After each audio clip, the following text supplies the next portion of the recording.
Welcome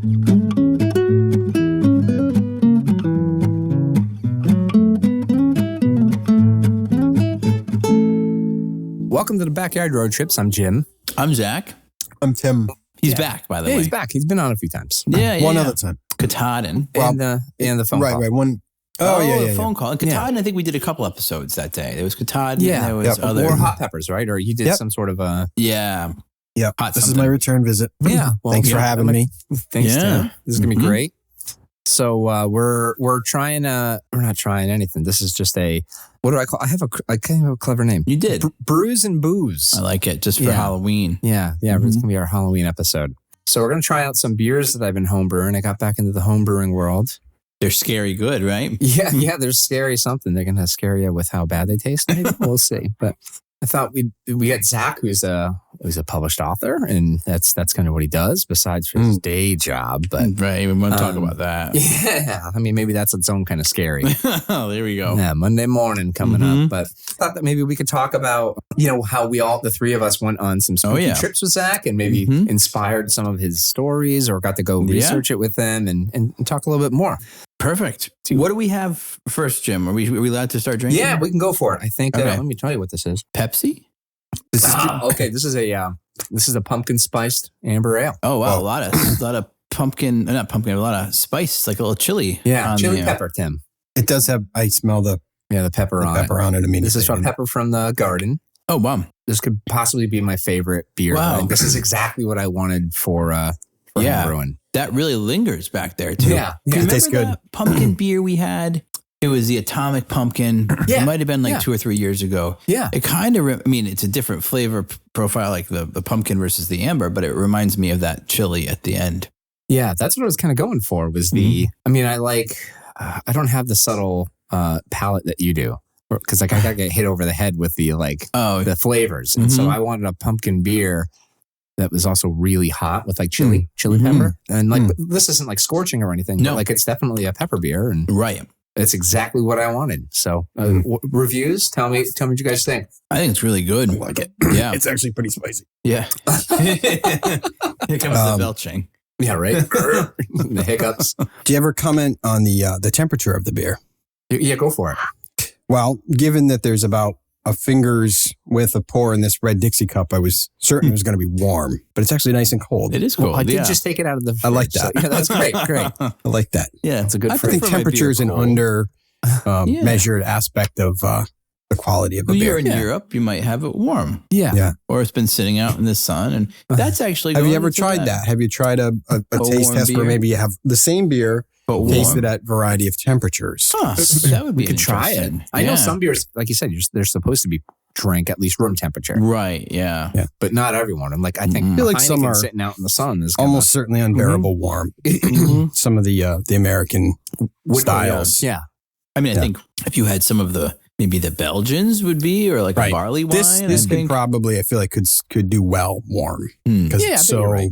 Get a little sweetness on it too once it warms up. The one I have a little qualm with a 16-ounce can because of that. Yeah. That I feel like a lot of times I'm not chugging my beer by any means, but by the end, the last 3 or 4 ounces, maybe 2 or 3 ounces You're done with it. They're often warm by the end, and it's kind of or room temperature, and you're just kind of ugh. And the sludge. Let me just slug that instead of, okay, I'm enjoying, but it's a 12 ounce so I can get through it.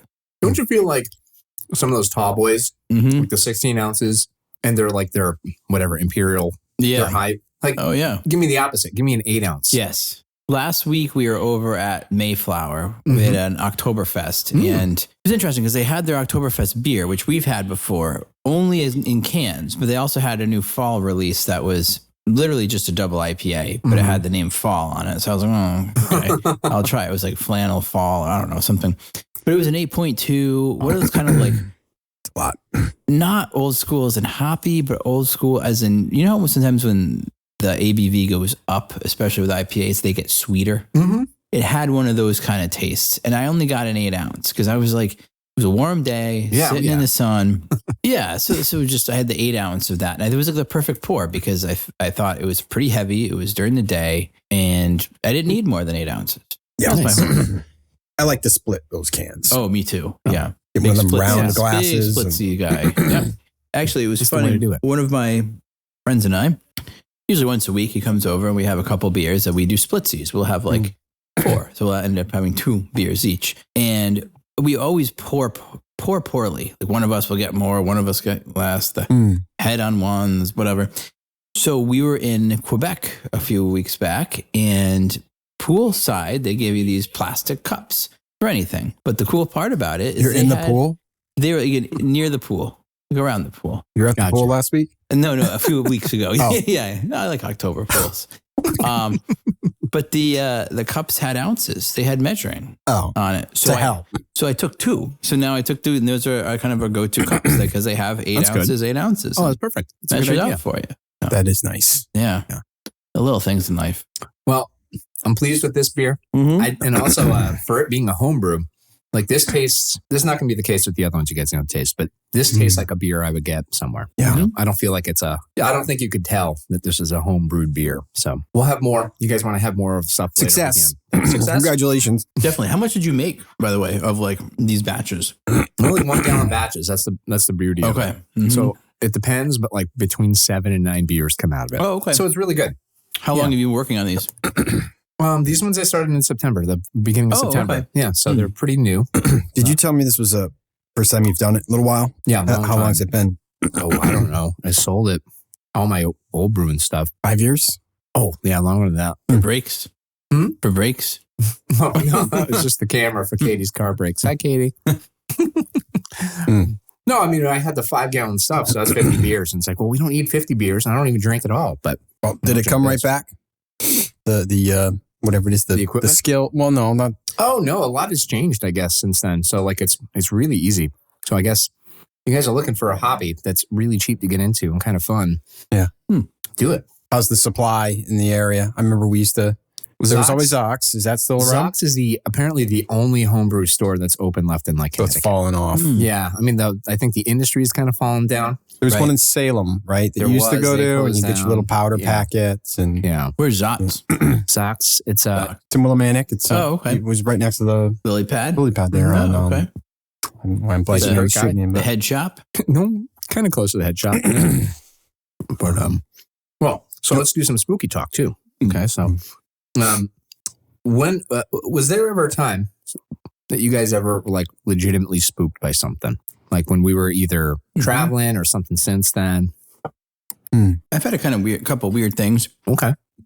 I would say the weirdest during our time, kind of let listeners know, we used to go around kind of traipsing around all corners of Connecticut, some in high school, some after high school, like college era. And then after I had to say the Norwich Hospital. I mean, that was it was wild, like absolutely wild. Being like our friend Andy found that map online and kind of going in from the back of the storage shed. It was like a video game, like going in and finding the places. Silent Hill or whatever, Resident Evil.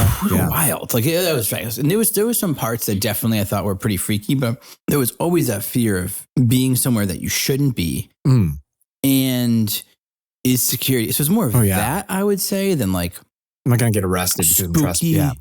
But also like, this is like weird, but not like paranormally scary, but still like definitely left an impression on me. Tim? Yeah, it was, well, I can imagine earlier tonight, I knew, we were going to talk about spooky stories a little bit. I guess I was, North Hospital wasn't my first thought, only because I thought that you were maybe looking for more, like lore, right? Like tell me, but I was talking about it at the dinner table, and Elaine, my wife, reminded me that there was a moment that has stood out for me for many years, actually involved you. She just brought this up where I think it was probably the last time we went in there. I went in with you guys, and I don't know if Jim was there, but I think you and Andy Heist were there. And we had gone into the building that is facing the road most closely to whatever that main drag is, Laurel Hill or whatever, that more modern building. We had gotten into there. We were up in an upper floor, and we had made our way into try to paint sort of a picture for you because it was really visually pretty stunning. It was a sunny Saturday or Sunday morning, and we were in a large sort of open room, which I think would have been maybe like a medical operatory or something, where there was a track on the ceiling that had curtains hanging from it. And so the whole room was a maze of these sort of I remember pink that room. curtains with the sun sort of shining through these. And we were sort of pushing our way through these curtains, really had could only see a few feet in front of you. And we stopped somewhere and there was a noise and we froze. And I remember in true, we sort of froze. And I think Zack said something like, "What's that?" And I said, "I think it's the wind." And in true like Scooby-Doo fashion, Zack genuinely with fear in his face said, "That's not the wind." And that moment always stuck out to me as like a pinnacle of that experience. I think I had on one other time in college, but that was a spooky one. And then there was another time I remember we would, it may have been the only time I went in a building at night. Okay. You would have been there with Adam Orowski. No, okay. So it was another time, but we had gone in through a window and we went down into a basement area, and it was pitch black. Yeah, there's total darkness in the basement of an abandoned building, and we were hearing noises upstairs, metal clanging and things like that. And it's just you freeze and all you can hear is your heartbeat, and so very sensory type of an experience. Yeah, trying not to get in trouble. I know that we thought we were afraid of ghosts or anything like that, but definitely not where you're supposed to be. The new buildings, I remember, because most of the time we would go into the old buildings. I think they were more accessible via that map, because they had the tunnels underneath. And I don't remember now if the tunnels led to the kettle. That was the main one. And then, what was next to the kettle? I don't think it was the Lipit, but who cares about the name? But like I just remember that time is exactly what you're talking about. And actually finding the new buildings, even though they were the last ones that were closed, creepier in a way. I think the reason being is because you knew what to expect in the old ones. You knew to expect decay. You knew to expect like, oh, this is pretty cool. Like, look, there's an old rotting piano, or there's the stage, and all that kind of, again, exploration to it. But the new building was just kind of like, just so... Yeah, they have a... recent? I don't know. Well, I think the newer buildings have a certain type of 80s, 90s. Well, so what are they? They're 60s era? Yeah, I would say 60s. Okay, so they have they're modern buildings. Yes. So they have there's an attempt to sort of create an aesthetic that's very sleek and clean and simple. There's no decorative elements. Right. So there's very sterile. Yeah. It's a great way to put it. So there's a sterile sort of austerity to the architecture, and it it's not drastically different than I think what you might encounter in a hospital today. Right, and so seeing that in a state of decay is a little bit more off-putting, I think, than going into an old stone building and seeing decayed, like decorative, like thinking about sort of like the large theater building is always, but in that case, in its decay, it's very beautiful. I think, and we always think while we were younger, we saw a big increase in people going in just to take photography for that reason, to all of the peeling paint and things of that nature. But the newer buildings, they don't operate quite like that. So it's visually, so it's a different experience. I don't know if you remember this, maybe a few years back, I found on YouTube a documentary or something that was made by staff. I sent you a video of it, but it was video taken or film, maybe at the time, maybe 70s or 80s era of inside, I think, the kettle building while it was running. Right, yes. And there were videos of janitors and people riding bikes around the basements, and kind of cool to see it actually functioning.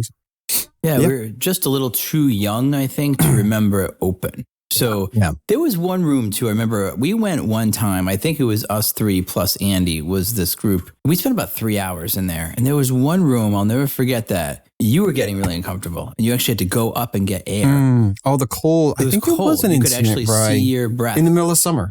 Yeah. It was warm everywhere else, but one room, I don't remember exactly. I know we were heading towards the chapel. You can remember where that was in the front, but I don't think it was in the chapel. It was in a tunnel, and it was in a room off a tunnel. That would have had some natural lighting from sort of ceiling level, right? A little bit of staircase possible to the room. But I do remember that was one of the longer almost like day-long visits where we were there a long time. We spent a long time. Yeah, I think it was at least 3 hours, but I do remember you were like, I need to get air. Like you, I mean, some of them might have been breathing asbestos for 3 hours, probably. Yeah. There was a few times. You remember the Halloween night we've had, and we probably talked about it before. And you were part of the group or not? You were that saw it. Yeah, yes. Yeah. So you were there, but I don't think you were part of the group that saw it. So we were Halloween night 2003, and we went to Hell Hollow Road in that area we thought was Maud's grave, which really isn't, but it's near that pond. And half the group went on one side of the road and half went the other. And our side was us, Adam, Brian Lanou. Yeah, that's right. And I don't remember who else. And we saw some kind of light come into the air, like come from, it looked like a shaft of light. Yeah. A shaft of light. And like that was something I'll never forget. And everybody thought we were just bullshitting. Yeah. I blew my mind. No, he's okay. We thought we were just making it up or we were seeing things because look at this light, and no one would even turn around to look at it because they thought we were putting them on. Like there's a light. We were probably the ones to believe less out of the group. I don't know. But I thought you videotaped it. I thought it's on the video. I didn't videotape it. But what happened was after our do a little plug for the NFA podcast, we had State Representative Brian Lanou on there, and he sent me, and I just deleted it. How do you delete it? By accident. So there was something, I just had this from the Washington Post he sent me about some solar storms that evening. That were like, it was like a crazy night of solar storms on that Halloween night. Oh, wow. And that part of the area that was really seen was that. Stuck with him too. He's been thinking about this. He's been thinking about it the whole time. He actually ran on that, I feel like, 1 year. Yeah. And he sent me articles about it. So, which I just literally had it on my phone until this moment. I deleted it. Talk amongst yourselves. I'm going to try to see it. Yeah, open that up and read the whole thing. Right on the air. I just got a refill. This is a holiday red ale. This is you making this too? Yeah. Everything you're drinking tonight is made from me. Like Kramer, remember he did all the cooking in his shower? Oh yeah, yeah, that was me. These beers have a name. You name them? No. You want to name it? What do you name the other one? I thought calling it pumpkin spicy was clever. I like it. Yeah, I mean, pumpkin spicy. This has got a little bit of an orange peel in it. I mean, not in the cup, but brown sugar. What else you get? Tim's very good with the fall spices. Usually he's good at identifying the off flavors. Like, oh, that tastes like vomit. That's stomach acid. Yeah. And he's spot on. He'll ruin a drink for you once you know, like, yeah, he's right. Definitely tastes I'm sipping it. I think red ale's on the lower end of my, I don't know what to call it. Things I like. It's on the bottom end of things I like. Okay. I don't like Bass. Would you rather go to the dentist or have a red ale? I kind of like the dentist. In my question, kind of relaxing. So what would you do for a Klondike bar? That's a meta joke right there. Yeah. No, let's play. Yeah. Well, I tell you, I'm missing that spice. Now that you've spiced up a beer, the beer, I think I need all my beers to be spicy. I know. I should have just that extra dimension. It's like when you go to a bar, bring like a little bit of a red pepper flakes with you. Right. Mm-hmm. Yeah. I should have started with this one. Yeah. But the next two that are coming, one's an Imperial IPA. I screwed that up. And so it is an IBU bomb. It's like 107. Oh, wow. Yeah. And then the last one is a smoked stout. So like you're going to get the other stuff. But So what stands out to me about this is it in the fridge? It has a strong aftertaste that I would describe as, and this sounds bad, but it's very metallic. And that's probably I'm trying to think of what that is, other than to call it metallic. I think blood. Yeah, I know exactly. Like blood in your mouth type taste. Yeah, or maybe some type of it's a type post-nasal of drip. Would you call it a tartness? A mucus type post-nasal drip. That's mucus. I think is the name for this beer. I think post-nasal drip. Post-nasal drip. Yeah, but it's got a brightness to it, like a coppery. Coppery. Yeah, like I'm sucking on a penny type. Dude, I will say exactly the same thing. I don't like red ales because it feels like I'm drinking a beer that has been soaked in pennies, and I don't like that coppery taste. You could call it red PNB. No, PND. Red post-nasal drip. Red post-nasal drip. The name of the hint of pennies. Bloody Slam. Well, Zach, what are your thoughts on this thing? I'm not a huge red ale fan, but I like it. I think it has because it's subtle. It's not like Yeah. Full. I mean, good. Yeah, it's fine. Yeah. I don't think this should make our toilet beers. No. It's not disgusting by any means. This is it's better a than many Thanksgiving beer. beers. I'm going to hand it out at Thanksgiving. Nice with the style. Perfect. Yeah. Well, let's move it on to more of the spooky stuff. Yeah. Paranormal or unexplainable. Have you guys experienced anything paranormal? I mean, we kind of talked about we were scared because we were getting arrested. Yeah, and, right. That's sort of scary, but Mine was kind of interesting because after writing those books, I would talk a lot about the stories. Like when I did events, I would talk a lot about the stories in the hospital, Norwich Hospital, and, this and that. But I never had any weird events myself until 2018, which I've probably talked about here a little bit. But this was very strange. And I'm not one who's like super... even though I like to write about or wrote about that stuff, and I like to explore it when I was a kid. I don't know if I really believe, right, in this kind of thing. We were at the Primitive Crow.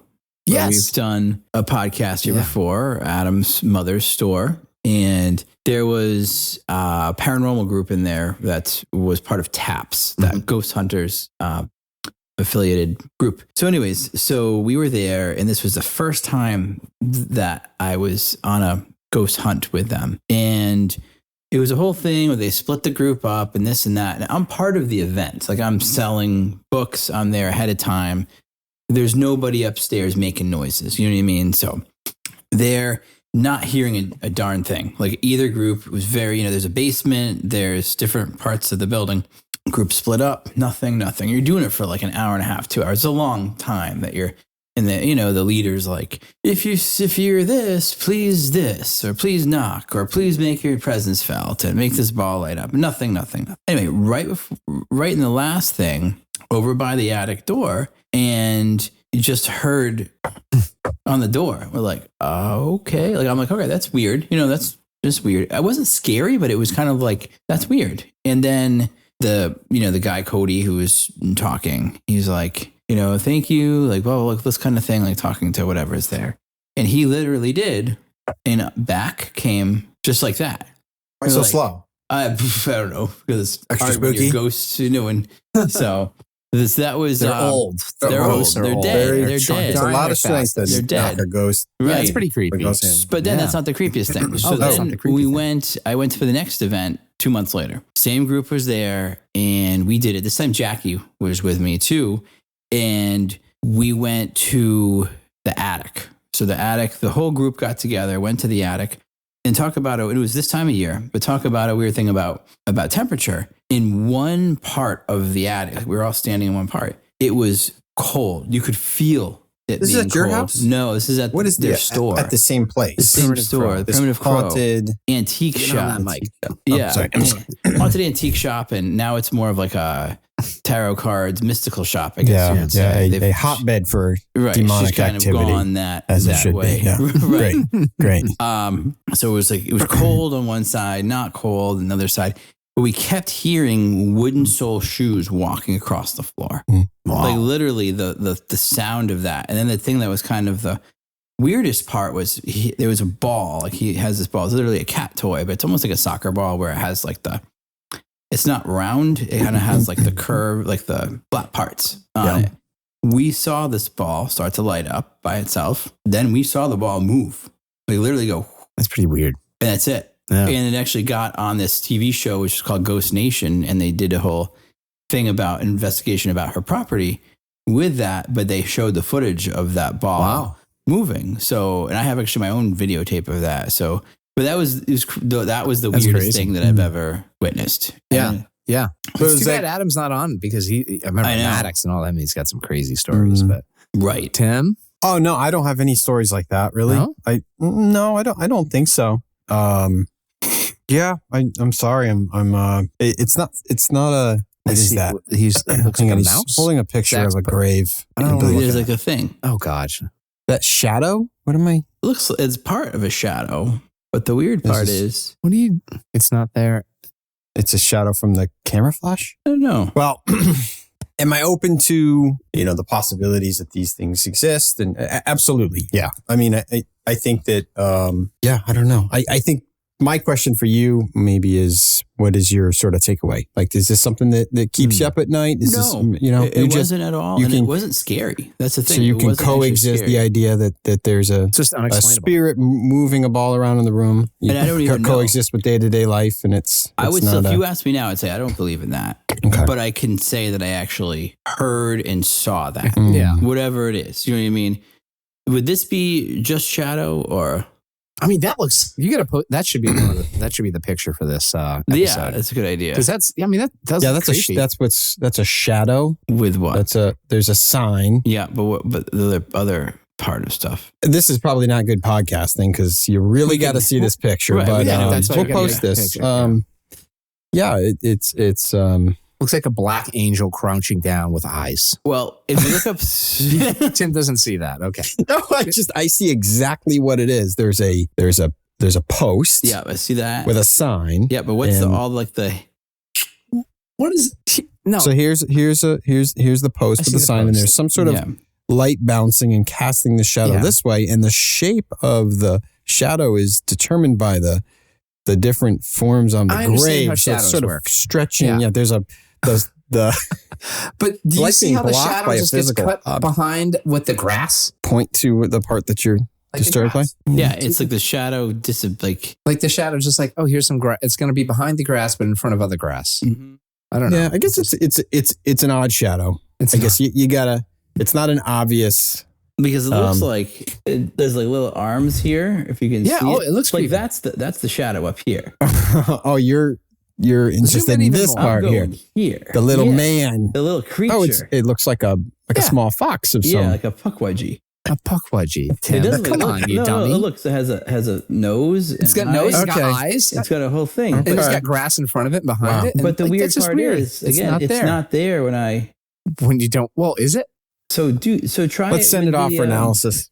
So try it with do the live photo, press on it. I mean, it does seem like there's something there even after the. Oh, but you are. Yeah, I mean, this makes sense that it appears when the flash comes on, but all the same. I think that you got a great point, which is that it is a very creepy looking thing. It looks creepy to me.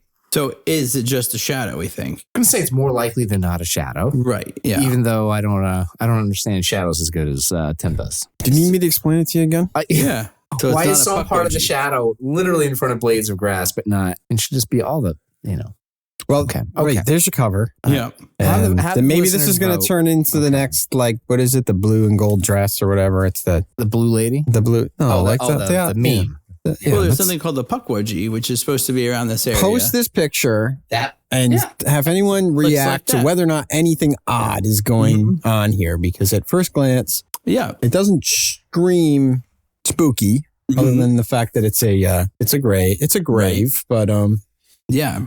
Right, you can't. I mean, in the regular picture, you can't see it at all. I just went like this, and it's like so. Yeah, I'm trying to rack my brain to think if there's anything Well, Jim's had a couple weird things. Okay, all right. So we can now. I guess we can go into this puckwudgie thing. So I never even heard of a puckwudgie, but I guess it's a creature that kind of. Oh, I mean, just wedgie.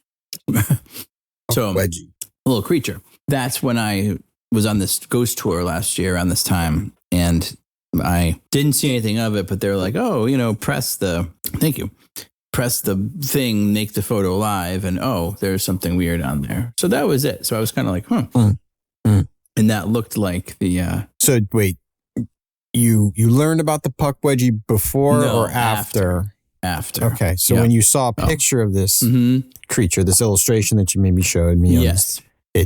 Rang a bell, and you said, I've seen that saw before. That. I showed the picture to people, and they're like, that looks like a puckwudgie. Okay. And I showed that to Lizzie Borden house, and they were like, oh my God, they were freaked out.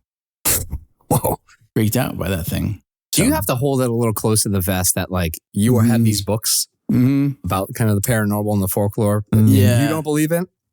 Well, that's the thing. It's like you got to get a lot of people who come up to you and be like, "Wow!" So you got to play along with. I've heard lots and lots of stories. Yeah, I mean, tons and tons of stories. I mean, not for a while, but back when I was touring often for it, there was lots of different things people would tell me. I wish I have a bad memory. I remember things that happened when we were young, but I don't remember things that happened. You literally have the best memory of anyone I know. What's Tim's birthday? 20th. That's right. Yeah. So yeah. Mm-hmm. I mean, I remember that kind of thing. I can remember your birthdays too. So anyways, so that, it was kind of weird talking to people about that. I liked hearing the stories, and people swore about they saw this, they saw that. You know what you saw? Yeah. Speaking of that, let's hear yours. I got a few. Yeah. Well, my horse creature is documented. And now it's in a new book. It's in a new book, yeah. Yeah, the Connecticut Cryptids. Your book? No. Oh, where'd you get? He kind of hooked up with Zack. This guy, I don't remember. I don't remember the name. He's got a pretty popular book locally called Connecticut Cryptids, and he reached out to me about a couple of things in the book. One of them being what Jim saw. So I had him go right to the horse creature's mouth. The horse creature's mouth. Well, that was Dave and I were working at a farm up the road, and some pigs got loose in the morning when we got there. So we were off looking for the pigs. And I went deep into the field and I just looked up and saw what I only ever describe as a horse creature. Mm-hmm. Because it was like this big thing deep in the woods. It was white. And it was kind of like if you'd imagine a horse sort of bucking at you. And that was pretty scary. So, and then I ran back to go get Dave because I wasn't brave. Yeah. And then we came back to look for it, and it wasn't there. There was nothing there. And so the cryptids guy, he calls it some type of water sprite. Okay. Because he was looking on the map, and he sees that Carlson's Pond is really close to where this happened. Mm-hmm. I was like, well, I don't, but it's also down 400 or 500 feet. Carlson's Pond is at the bottom, and this is at the very top of Whippoorwill Hollow. So my UFO, imagine being in first grade. Mm-hmm. I went outside because my mom got me like a constellation thing to go look at the stars. And I was looking for constellations, and I saw exactly if you asked a first grader to draw what you think a UFO looked like. So a triangle with 3 triangles underneath it, like a rocket ship. Mm-hmm. And it's exactly what I saw. And I'm like, no one will believe me. Okay, Right. well, I'm 42 now. That's what I saw. But that just seems like a thing that a first grader would see. So I came running in and like, Mom, you got to turn on the news, see if other people are seeing this. How can we report this? And it's like, okay, well. Massive amount of really compelling UFO footage on YouTube nowadays. Just if you think about the it. AI.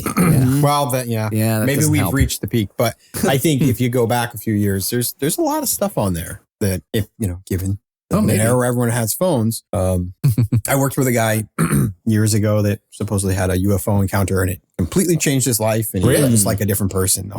Really? What? Like complete. That's really. I think here. Well, I don't know.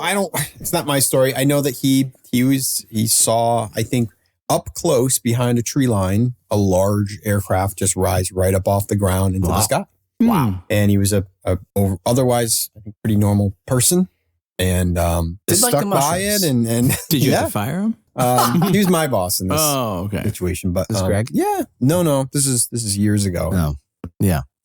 DC area. But yeah, I had an experience. So I'm a skeptical person. I did have an experience once when I was heading into work. There's a particular part of Route 2 where I thought I saw a silver cigar shaped thing in the sky. And and it was enough to catch my eye and go, whoa, what was that? Mm-hmm. And it said Goodyear on it. I went a little closer. But my thing is that I've noticed since I've gone there, there's a particular area where the way the horizon is, it's possible that it could have been a cloud formation, the way that the landscape and the clouds sort of meet in the way the horizon is. Probably so there's something particular about this setup. But for a day, wow, I can't explain it. Yeah. What did I see? And I told people. And well, it's interesting too, talking about being a skeptic. One of my friends has a story that he's probably as unreligious as they get. You know what I mean? Very, I guess, more agnostic than maybe just pure atheist. But he said 2 paranormal experiences that he firmly believes. And to me, I'd be like, I don't know. I think that would maybe shake you up, switch my views a little bit. I mean, I don't know. Well, this is what I was getting at with you, where, if you had this personal encounter, did it change something about what you believe? Or it didn't really, which is weird. So that's why I'm saying about this guy, but his was a little more ominous. I mean, mine was like with a group of people for one. Yeah. So it wasn't really around. What did he have? Well, actually, going back to that one, and I was actually there a few years later, the Primitive Crow, and there was also more knocking that we heard. Wow. another hunt that we did. And did one actually with Adam's nephew in the Norwich Town Cemetery. And I don't know how these things work, but there was some kind of, people had these devices, and supposedly I was leading a tour at night and captured some kind of figure. So yeah, so he had one story that he was at a wedding, he was in his 20s, and he was with his girlfriend in a cabin, and he woke up in the middle of the night. And there was a scene of, he swore, of Native Americans, indigenous people, whatever, going around a fire, like marching around a fire, and one like held up a skull. Wow. He swears that happened. Wow. In his house? In his cabin. Like in his cabin. They were staying upstate New York. Wow. in the woods. And then the other one was, he was in Shelburne Farms in Vermont. And out hiking trail with I think he was with a friend. I don't think it was by himself. And a woman was coming near him, passing the other way, but looked like she was dressed like maybe more of like the 60s. Mm-hmm. She was like, "Oh, beautiful day, isn't it?" Said to them, looked around, wasn't there. Oof. So those two things. But so I think those were pretty tough. I don't know. Yeah, it's a very unsettling stories. Like anything I heard was just knocking or, Any kind of hippie talks to me. That's awesome. Right, yeah. That scares me to my core. But get away. I did have a time when I was, I don't know, I was young. I was maybe in third grade or something. Mm-hmm. And I was like in sleep, or I was trying to go to sleep in my room. And I'm trying to remember the order of it, but I remember thinking I heard something. Mm-hmm. And then I explicitly heard a voice, and it wasn't a very happy voice, and said, "Get up." Like a really low, creepy voice. Get up. And I'm like, what the was that? And then I started feeling like from my mattress, something pushing up on my back. God. And I just freaked out, and I started screaming for my parents. Mm-hmm. And I remember that very, very vividly. I also had night terrors, so I think it's probably more reasonable to assume that I was just asleep and that was a dream I had. But I remember being awake. But anyhow, you had a tough early elementary school age between the horse creature. And, Franklin, just we noticed, and that was one of our, we kind of talked about it. We haven't really had any scary things after our 30s. So like all the scary stuff happened when we were kids. Mine was after 30s. Well, okay. Yeah, but you weren't scared. No, but the only paranormal event I had was I was Okay. 38, I think. Okay. Maybe 36, something like that. I won't include the puckwudgie. I think the puckwudgie is cool. I didn't see anything. That was just when I was looking through the photos. Another thing, our house. You guys have stayed over at my house many times. Did you ever find my parents' house scary, spooky? No. I never did. Just like soda that was shotgun on the ceiling, maybe. Not for reasons like paranormal stuff. Yeah, scary for other reasons. Yeah, but you say that there's been some things there, right? Yeah, supposedly there was. someone that family friend before I was born, stayed in what became my bedroom and witnessed a wake scene. As she was going to bed, witnessed this mid-19th century wake scene while these people were looking at her, like, "Why are you here?" And had the details of the eyebrows of the man and what the woman was wearing, but she didn't seem scared. She said it was just kind of, she felt like happy to be able to witness it. There was moaning that was heard. That might have been. I wouldn't want to spend too much time alone in that basement. The basement. Yeah, the basement. Third floor basement. Yeah. Yeah. It was interesting. There's a TV show called The Scariest Houses of America that's on right now. It's on HBO or Discovery. I was watching HBO or whatever. And the house across the street's on it. Oh, really? Yeah. The house, if you're picturing going into this cemetery, it's not the one right next to it, the one next to that. It's kind of like diagonally across from my parents' house. Mm-hmm. They have a big skeleton out front right now. And it looked like a nice house, in interior. The attic, they had what they called some kind of room where if a kid didn't maybe come out the way they wanted the kid to come out, a long time ago, they put him in this room. Yikes. And there was horrible. It was scratching on the door. Wow. But so that house made it. Terrible. Made one of that. So they said the East Regional included Connecticut, Georgia, and Maryland. Oh, like wow. this region. I wouldn't call it the same region. No, not at all. So, what do you guys think of this black IPA? I'm adjusting to the hop. Strong. Yeah, it's strong. It's settled down better than when I first tried it. Yeah, I like it. Yeah, it's got. I think it's okay. Next time, now that I know the difference, got some kind of stout qualities to it, or it's kind of it's a fine line of, and I want it to be a little on the stout side more than on the IPA side, but I'm more happy with it now than I was when I tried it 2 or 3 weeks ago. Something very bitter. You're getting the bitterness. It's a straight bitter. Some about my favorite New England ghost stories, and we're talking a little bit about going to my parents' house, but like what kind of like got me into the genre in the first place would have been like the Black Dog of West Peak, which you've been up there, the Hanging Hills. No Black Dog for me. And the story goes, I don't know if you're familiar with that, Tim, but like you see this dog in the Hanging Hills of Meriden on West Peak, East Peak, West Peak. And the first time you see it, it's good luck.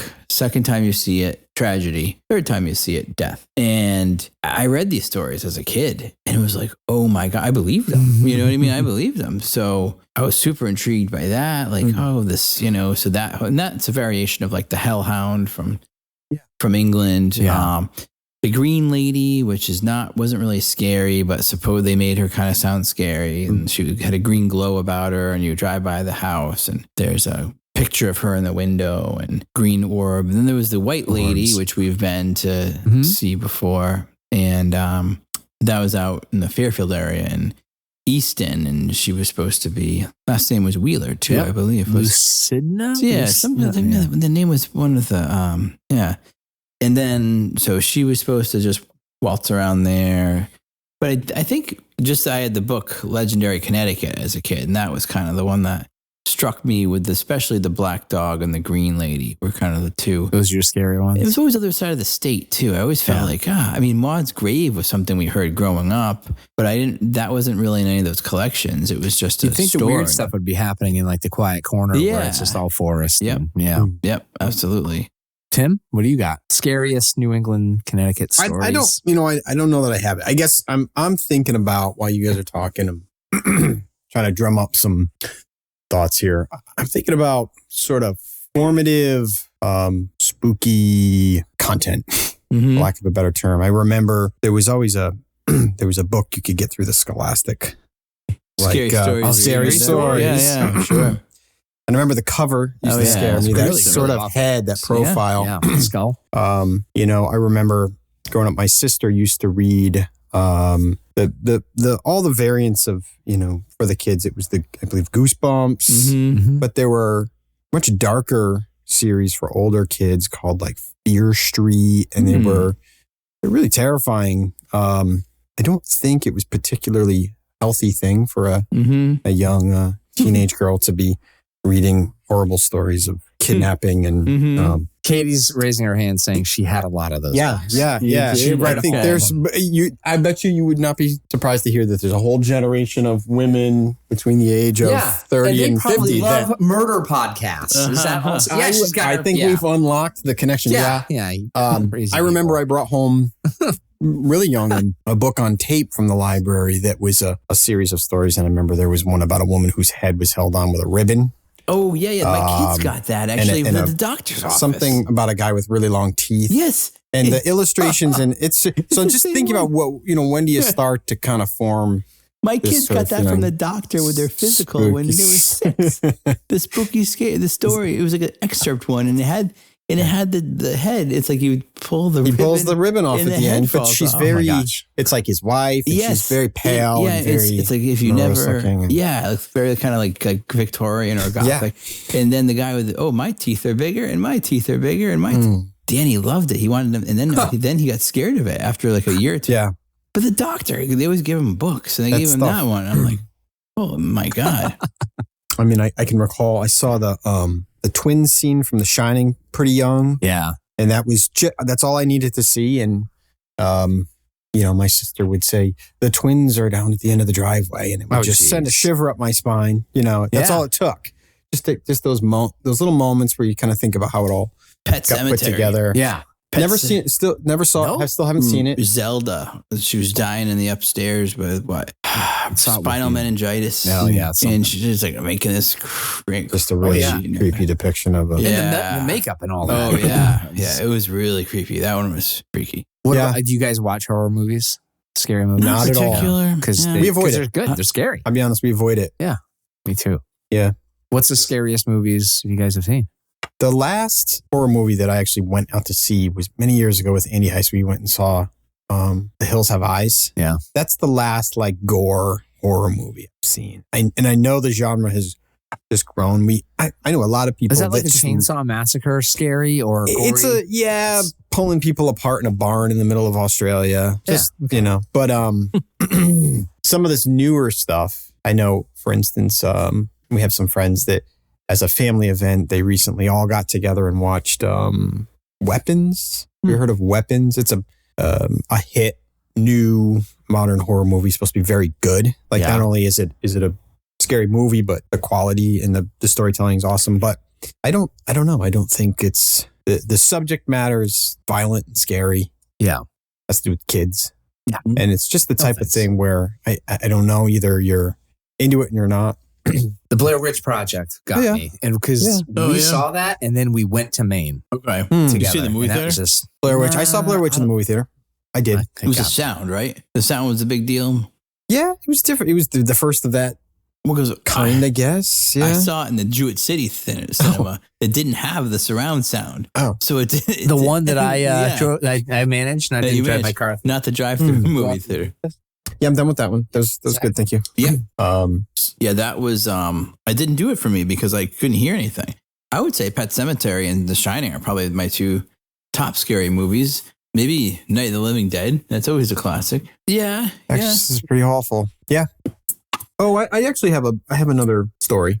Just if you're collecting them. This isn't so much of a horror story, but big impact on me when I was a kid. So this was, when I was I think I was about fourth grade, through the church that Jim and I attended, or he eventually attended, I went through a Christian summer camp called Silver Lake up in Sharon, Connecticut.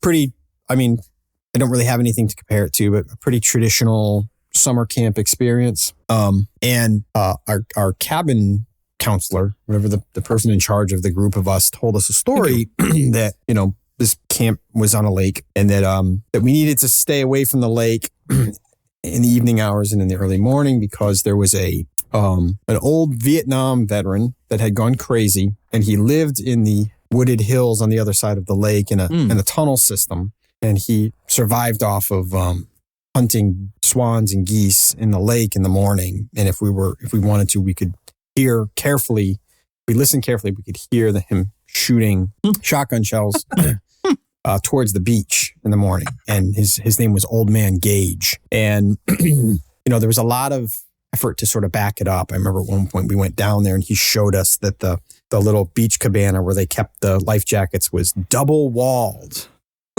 to prevent, and in the morning we come down here and we rake the sand to pick up the shotgun shells and it was just, for me, it was the perfect combination of realism and the age I was at, where it completely ruined the week for me. I was totally terrified. That's what ruined Silver Lake for you? It ruined the week. Just the intensity. It's all I dreamt about all week. And just my imagination, it was at that age, my imagination was so active that I would lay in the bed and I could, you know, picture this guy. He's on the lake right now and he's out there, you know, and, wow, that's pretty good. Yeah. Old Man Gage. I mean, I suppose it could have been true. I didn't consider that possibility, but just keeping us safe. The shotgun shells that you guys are. I don't think there were any. I think it was all made up. That's a pretty wild, but it's a pretty good one, right? I think so.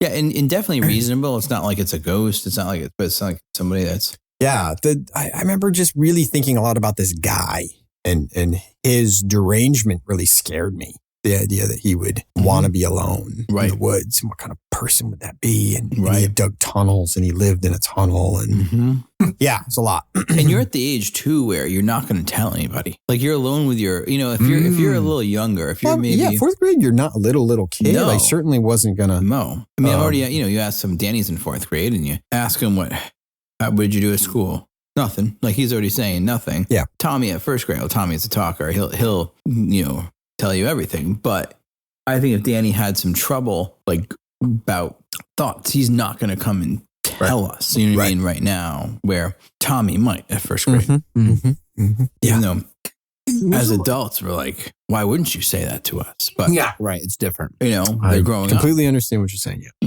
Yeah, growing up. I like I always was into the creatures stories, not necessarily ghosts, but like Bigfoot and Jersey Devil and that stuff. And Bigfoot too. I mean, it seems reasonable. I mean, there's lots of vast woods that could be. I always thought like, couldn't something be out there? Yeah, or just like maybe an animal we don't know about. You know what I mean? Like, could there be some kind of like, we call it a monster or call it just like an unknown animal in the, in the deep or deep in the woods of Alaska or Canada or somewhere. So it's the wrong thing for me to focus on being a hiker. Oh yeah. But and you hear the noise. Nothing. I've had that's the draw, I mean, if you let's say somehow somebody could show you a plausible reason for this white creature in the woods, how would that make you feel? Would it be a loss, a little bit of a loss? No, I think I'd be happy because I don't think it was an actual horse creature. I think it was something unexplained. There's an explanation that I was not able to possess, being a freaked out 7th grader or whatever we were. Well, that's why, like even that picture of that puckwudgie, I'd love for someone to be. You just got an explanation from a photographer. That's what I'm telling you. Yeah, like it's the one shadow. We're gonna take a real good look at that picture later. Yeah. Well, that's good CSI on this. We're gonna print it out. I know. I need to know exactly where it came from. Like the sides. But I mean, if someone said about the stuff that I heard in that attic that there was someone walking across or whatever, I'd be, oh, okay. The weird part about that was that I was part of the gig. Yeah. So you know what I mean? You were inside. This is you were right. Yeah, it wasn't like I was saying geez, I keep hitting this. I was, hey, Zach, like we're gonna walk across. Yeah, there's a guy knocking on the door. So that's what's kind of fascinating to me. Yeah. It's like what is that? And like what did that respond to? There wasn't any wind like making the ball go. And if the wind did, the ball go like this. It wouldn't do a perfect circle right around. So I don't know. Some things I guess are left. Yeah. Well, I think, in my own skepticism, I also have a completely open mind in the sense that I think we don't have any clue what's going on in the grand scheme of things. Agreed. Yeah. Think about space. There's even I think a lot of times my go-to example is Wi-Fi. It doesn't what make does that sense. do to you? Well, just how mysterious. How so much information can be flying around, and if you don't have the right device, you'd have no idea that it's going on. Yeah, yeah, that's true. And how many things in this universe are like that? We just right. That's just one example of the many things that we don't know. I don't know how Wi-Fi works. Do you? No, he probably does. Is it real? I truly don't know. Wi-Fi. Yeah, it sounds made up. How do they stick that cheese in the stuffed crust? Oh, with their fingers. They regurgitate. That's more known. Well, guys, what do you think of this beer? This is my last one. It's a smoked stout. How do you get the smoky flavor? I had the grains that they sent me, and I literally smoked it in my really? smoker. Okay. Yeah. What do you? I think it's cool that all these really take on the flavor that you're saying. You know what I mean? Like you went out to make a smoked stout. Yeah. And you did. You went out to make the spicy amber. Spicy beer. Yeah. And you did. Where a lot of times I'll get a beer that says like it's smoked or spicy, and there's a tiny hint of it. Yeah, they got to hold back on it because they want to scale issues. I'm sure scale issues too. I mean, it's that's true. It's exactly why I decided to because I just got sick of like spending $20 on a 6-pack, hoping that this is going to scratch the itch, and then it almost never does. And it's like, okay, well, I'll spend these kits cost $20. Wow. Okay. So, I'm going to brew my own beer for $20. And then if it's bad, then I blame myself. But if it's good and it gets what I want, then so excellent. kit, did you have other equipment or everything came with it for $20? No, I got to buy the equipment first, but the equipment's dirt cheap. Okay. The fermenter is $20. I see. Got to get bottles and capper and caps. Old milk jugs. Maybe a balloon, pop a little hole in it. Tape. I brewed once. Did you? Yeah. I made a pale ale years ago. And I remember, Adam had some. And I remember I must have brought it to Norwich because I feel like Kevin Bernetti had some. And both of them loved it. And anybody else who had tried it was like, oh, that's pretty bad. And I think what it was is because like Adam and I think Kevin didn't like beer with a lot of taste. No. Right. What year is this? This was probably, I'm guessing Danny wasn't around, but he might have, if he was, somewhere between 2015 and 2017, I would say. It was early because I bought the kit. It was a kit that came in the grist mill in Plymouth. It was called Plymouth Pale Ale that you can make. Which was, and I filled a few growlers worth and. Cool. Yeah. Nice. And it wasn't bad. It wasn't, yours is much better. So. Well, thank you. Thanks for trying it. Thanks for sampling it. And of course.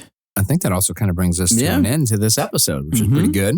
Definitely. And now I'm scared. Yeah, now we're scared. Yeah, you should be scared for what's coming up. I don't know when we're going to release in what order, but our last episode tonight is going to be a real hoot. And I'm glad that Teddy will be in bed. I'm desperately going to try and get Katie to join in on it. So. Yeah.